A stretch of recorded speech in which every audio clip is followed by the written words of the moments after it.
오늘의 말씀은 히브리서 3장 7절부터 19절입니다. 그러므로 성령이 이르신 바와 같이 오늘 너희가 그의 음성을 듣거든 광야에서 시험하던 날에 거역하던 것 같이 너희 마음을 완고하게 하지 말라. 거기서 너희 열조카 나를 시험하여 증언하고 40년 동안 나의 행사를 보았느라. 그러므로 내가 이 세대에게 노하여 이르기를 그들이 항상 마음이 미혹되어 내 길을 알지 못하는도다 하였고, 내가 노하여 맹세한 바와 같이 그들은 내 안식에 들어오지 못하리라 하였다 하였느니라. 형제들아, 너희는 삼가 혹 너희 중에 누가 믿지 아니하는 악한 마음을 품고 살아계신 하나님에게서 떨어질까 조심할 것이요, 오직 오늘이라 일컫는 동안에 매일 피차 권면하여 너희 중에 누구든지 죄의 유혹으로 완고하게 되지 않도록 하라. 우리가 시작할 때에 확신한 것을 끝까지 견고히 잡고 있으면 그리스도와 함께 참여한 자가 되리라. 성경에 일렀으되 오늘 너희가 그의 음성을 듣거든 경노하시게 하던 것 같이 너희 마음을 완고하게 하지 말라 하였으니, 듣고 경노하시게 하던 자가 누구냐? 모세를 따라 애굽에서 나온 모든 사람이 아니냐? 또 하나님이 40년 동안 누구에게 노하셨느냐? 그들의 시체가 광야에 엎드러진 번제한 자들에게가 아니냐? 또 하나님이 누구에게 맹세하사 그의 안식에 들어오지 못하리라 하셨느냐? 곧 순종하지 아니하던 자들에게가 아니냐? 이로 보건대 그들이 믿지 아니함으로 능히 들어가지 못한 것이라. 아멘. 네, 여러분, 오늘 우리가 함께 나눌 말씀은 히브리서 3장 7절부터 19절까지의 말씀입니다. 사실 오늘 본문은 한 편의 설교를 보는 것 같습니다. 저자는 구약의 시편 95편을 인용하고 그것을 해석하고 또 그것을 이 글을 읽고 있는 사람들에게 적용하고 있습니다. 그러면 우선 저자가 인용한 시편 95편은 어떤 내용인가 살펴보면, 시편 95편은 제왕시인데 전반부와 후반부로 나누어져 있습니다. 그래서 전반부에는 하나님의 주권적인 권능에 대해서 찬양하고 있고, 후반부에는 경고와 더불어서 회중에 대한 권면을 하는 부분으로 나누어져 있습니다. 오늘 히브리서 저자가 인용한 부분은 후반부입니다. 후반부는 출애굽해서 광야에서 하나님을 멀리하고 또 방황하던 이스라엘 민족들의 불신앙과 그에 대한 하나님의 분노와 처분, 그래서 그들이 안식에 들어가지 못하게 된다는 내용이 담겨져 있는 것이 바로 시편 95편입니다. 그러니까 히브리서 저자는 구약 속에서 자신의 조상들의 실패 이야기를 노래한 시, 그 시편 95편을 오늘 인용하면서 그것을 풀이하고 오늘 이 이야기를 듣고 있는 사람들에게 적용하고 있는 것이죠. 이스라엘 민족들은 그럼 광야에서 왜 실패했는가? 오늘 저자가 말하는 부분은 그들이 믿음이 없었기 때문입니다. 그들은 믿음이 없었기 때문에 안식에 들어가지 못했습니다. 출애굽을 했을 때 1세대들이 하나님을 온전히 믿지 않음으로 말미암아서 1세대들은 가나안 땅에 들어가지 못한 것이죠. 그렇다면 그 말씀을 알고 있는 오늘 이 글을 읽고 있는 사람들은 어때야 하는가? 믿음 없음을 마음에 품지 말고 여전히 살아계시는 하나님과 함께 해야 한다고 말하고 있는 것입니다. 그것이 오늘 저자가 말하고 있는 권면입니다. 온전한 안식에 들어가는 유일한 길은 하나님을 온전하게 믿는 것입니다.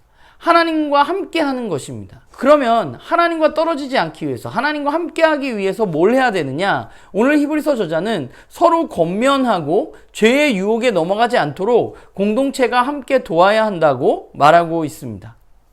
신앙의 여정을 혼자 하는 것이 힘든 이유가 여기 있는 거죠. 우리는 연약하기 때문에 지켜줄 누군가가 반드시 필요합니다. 바른 길로 인도해줄 이들이 필요합니다. 결국 하나님의 공동체인 교회라는 곳은 어떤 곳인가 하면 이 신앙의 여정에서 하나님으로부터 떨어지지 않도록 서로 권면하고 돕는 공동체가 바로 교회인 것이죠. 그런데 우리가 이 믿음의 여정을 걸어갈 때 조심해야 될 부분이 하나 있는데, 그게 뭐냐 하면 하나님의 백성이기 때문에 안식에 들어갈 수 있다고 생각하는 것입니다. 그러니까 이스라엘 민족으로 따지자면 하나님의 백성이기 때문에 내가 실패하지 않는다는 거죠. 오늘날 우리로 따지면 어떤가 하면 내가 교회에 나오니까, 내가 세례를 받았으니까, 내가 영접 기도를 했으니까, 나는 구원의 확신이 있기 때문에 나는 그것이 나를 지켜준다고 생각하는 것입니다. 오늘 저자가 말하는 대로 누가 하나님을 노하게 하고 누가 하나님을 거부했는가? 누가 했나요? 바로 하나님의 백성들입니다. 이스라엘 민족이 하나님을 거부하고 하나님을 노하게 한 것입니다. 하나님과 언약을 맺었다고 그것이 그들의 영원한 삶을 지켜주는 것이 아닙니다. 이 길에서 우리를 지켜주고 그 영원한 안식에 들어갈 수 있도록 우리를 인도해 줄 것은 오직 믿음밖에 없는 것이죠. 믿음으로 끝까지 견디고 걸어갈 때 그리스도에 참여하는 참된 안식을 누릴 수 있는 것입니다. 오늘 말씀을 보면 저자는 시편을 인용해서 1세기에 이 이야기를 듣고 있는 청중들에게 권면하고 있습니다. 그리고 오늘 우리는 말씀 묵상이라는 것을 통해서 또 한 번 히브리서 저자의 이야기를 듣고 오늘 우리의 자리에서 그것을 해석하고 적용하고 있습니다. 그게 우리가 늘 해야 하는 일이죠. 광야에 있었던 출애굽 백성도 또 1세기 그리스도인들에게도 계속되는 유혹이 있었습니다. 하나님을 떠나서 세상을 따라서 살아가는 삶이 훨씬 더 좋아 보였고 또 그것이 꽤 괜찮아 보였습니다. 또 그것이 그들을 올바른 길로 인도해 줄 것이라고 믿었습니다. 우리도 마찬가지인 것 같아요. 우리도 세상의 가치로 살아가는 것이 훨씬 더 편해 보이고 우리는 우리의 눈에 보이는 것들을 바라보면서 과연 보이지 않는 하나님을 믿고 있는 나의 믿음이 정말 나를 지켜줄 수 있는가 때때로 의심스럽기도 합니다. 물론 우리는 오늘 이 편지를 받고 있는 1세기의 유대인 그리스도인들처럼 하나님을 완전히 저버리거나 다른 종교로 개종을 할 가능성은 그렇게 많지 않을 수도 있습니다.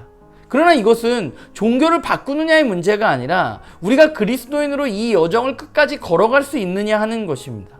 우리가 주님이 다시 오실 때 주님과 영원한 안식을 누리기 위해서 우리에게 필요한 것은 다른 어떤 것이 아니라 믿음으로 그분을 신뢰하고 바라보는 것입니다. 계속되는 눈에 보이는 유혹들 속에도 하나님을 신뢰함으로 그 길을 함께 걸어가는 것입니다. 누가 마지막에 예수 그리스도의 다스림에 참여하게 되는가? 세례받은 사람? 또는 영접기도를 한 사람? 그런 사람들이 아니라 믿음으로 끝까지 이 길을 걸어가는 사람들입니다. 그리고 이 믿음을 지키기 위해서 꼭 필요한 것이 무엇인가 하면 바로 공동체입니다.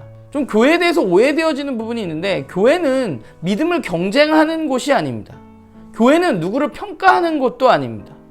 교회는 이 믿음의 여정을 끝까지 걸어갈 수 있도록 서로 돕고 격려하는 공동체여야만 합니다. 그렇기 때문에 교회가 하는 모든 일은 이 믿음의 여정을 도울 수 있는 것인지 아니면 이게 믿음의 여정에 도움이 안 되는 것인지를 결정하고 믿음의 여정에 도움이 되는 일을 하는 것이죠. 그래서 우리는 함께 고민하고 말씀을 읽고 권면하는 일을 지속적으로 해나가야만 하는 것입니다. 바라기는 우리 모두가 정말 이 믿음의 여정에서 끝까지 믿음을 가지고 주님 품에 안기는 그 영원한 안식을 누리는 우리가 되기를 소망하고 그 가운데 우리가 걸어가는 이 여정 가운데 믿음으로 서로를 함께 격려하며 살아가는 우리 모두가 되기를 간절히 소망합니다.